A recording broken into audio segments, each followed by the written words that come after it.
So today I'm going to be showing you how to make a 2-ingredient bagel using self-rising flour and Greek yogurt. I love using Siggi's, but you can use any other type of yogurt that you like.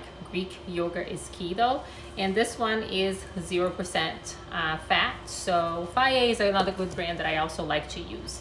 But using self-rising flour will also take the fact that you don't need to worry about the baking flour, not the baking flour, the baking powder.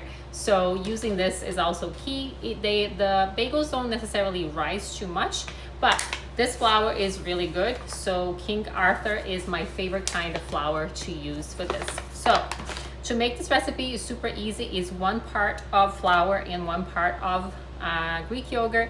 I'm gonna be making about 6 bagels today, so I'm gonna be using 1.5 cups of flour per 1.5 cups of Greek yogurt.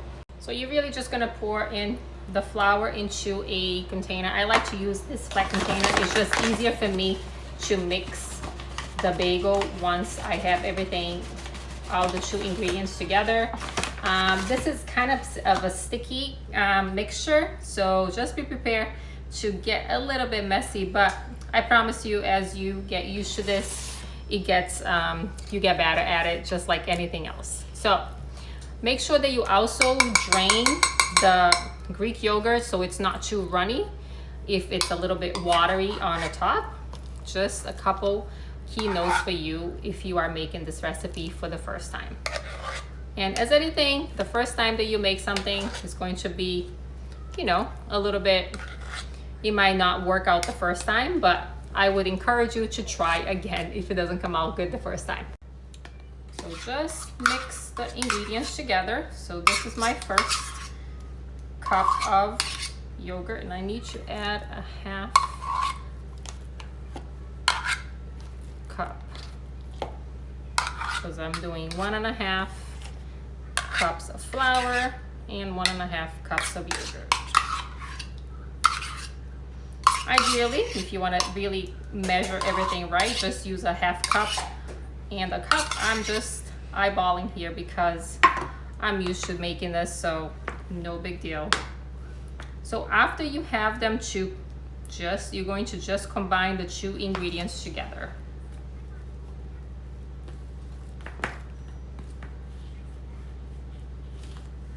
And you want to really make this into a smooth dough. Like I said, if you want to use a spoon so your hands don't get too messy, you can also use gloves if you don't like your hands to get really doughy and messy. But once the flour starts to incorporate into the yogurt, it gets better. But at the beginning, it can feel a little bit messy.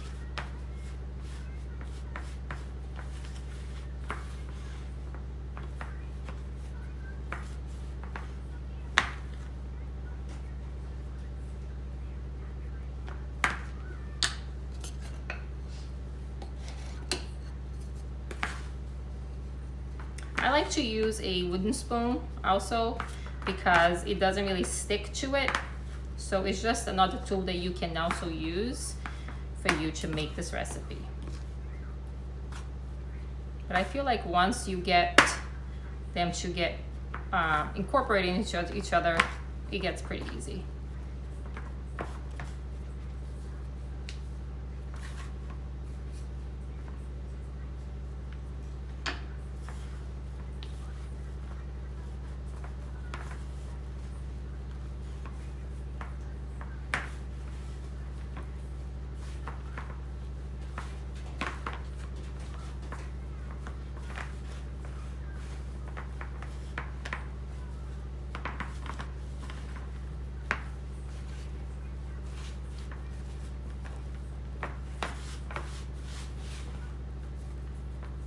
As you can see, my hands are messy, but it's okay. It's all part of the process. And it's already forming a ball, as you can see here. So I would say just keep rolling it and really picking up the flour. So this thing is like a tray that I like to use. I find it should be easier for me, but you can use this in a bowl as well. You can make this in a bowl or whatever you find that's easier for you. I just find that this is much, it's just easy for me to manipulate the flour, and it's already taking shape. So it's not too hard to make this at all.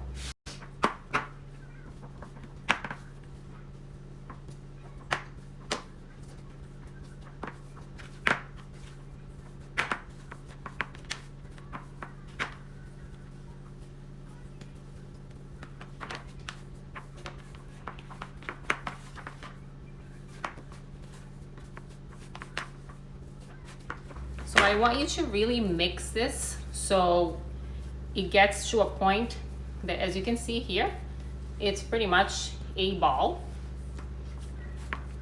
And it's not really sticking to anything. So I would say that it's ready to, I'm ready to just make them into bagels. This is a super easy recipe. It's not really that fussy. You don't really need to wait for anything. Just once you feel like everything is mixed in, you can just cut them into shape and make your bagels. You can also make pretzel sticks. So instead of cutting them into a shape of bagels, you can cut them into strips and make a little pretzel sticks per se.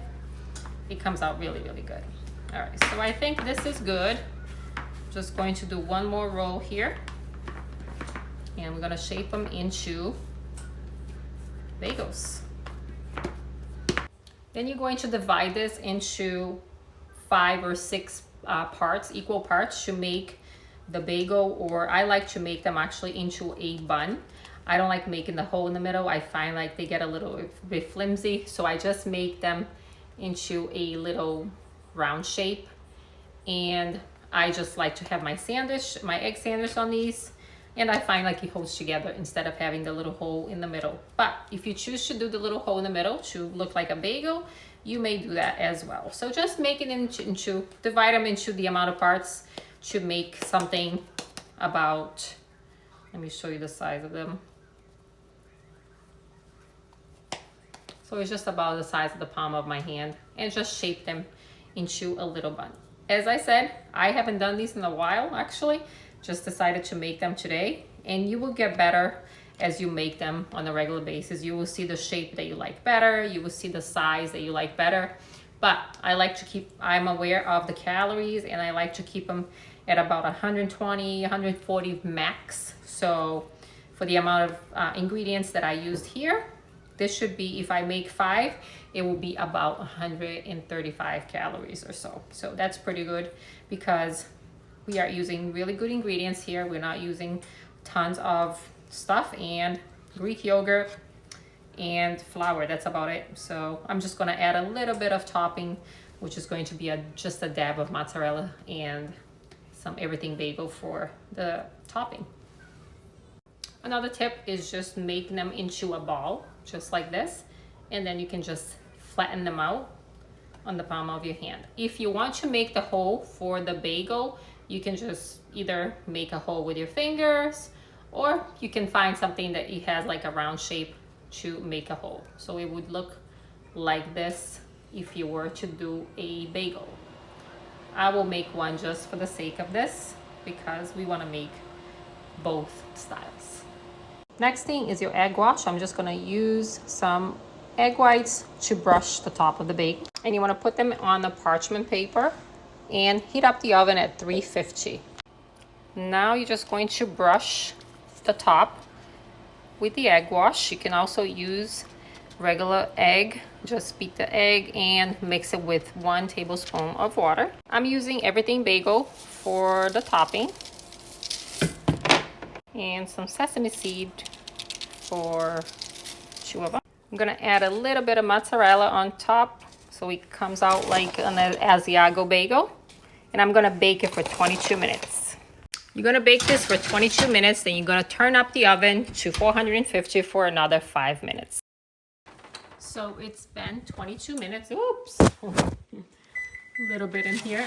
Now what you're gonna do is you're going to turn up the oven to as high as it goes in your oven 450, and you're going to bake it for another 5 minutes. So once the oven is reheated at 450, you're going to return this and you're just going to bake it for another 3 to 5 minutes until the top is gold and the way that you like it. I'm gonna shoot for 4 minutes. 5 minutes have gone by and they are ready. As you can see, they are looking good. And the one that looks like a bagel, the one in the middle, it's the smallest one, but it's a good size for my egg sandwiches. So I'm gonna let them be in here because they'll still cook a little bit more because they're so hot. But once they're cooled off, I just like to store them in, you know, a container that I can put them in the fridge. I like to keep them in the fridge for freshness, and they stay good for a good 5 days. And you can be creative with your toppings. Today I just use everything bagel topping and sesame seeds, but I've done before, I've used cinnamon with a little bit of stevia to have that cinnamon taste. You can add a little bit of raisins to make like a cinnamon raisin. So be creative with your bagels. But these are so good. I love having my egg sandwich on them. You can cut them in half, toast them, and they come out delicious.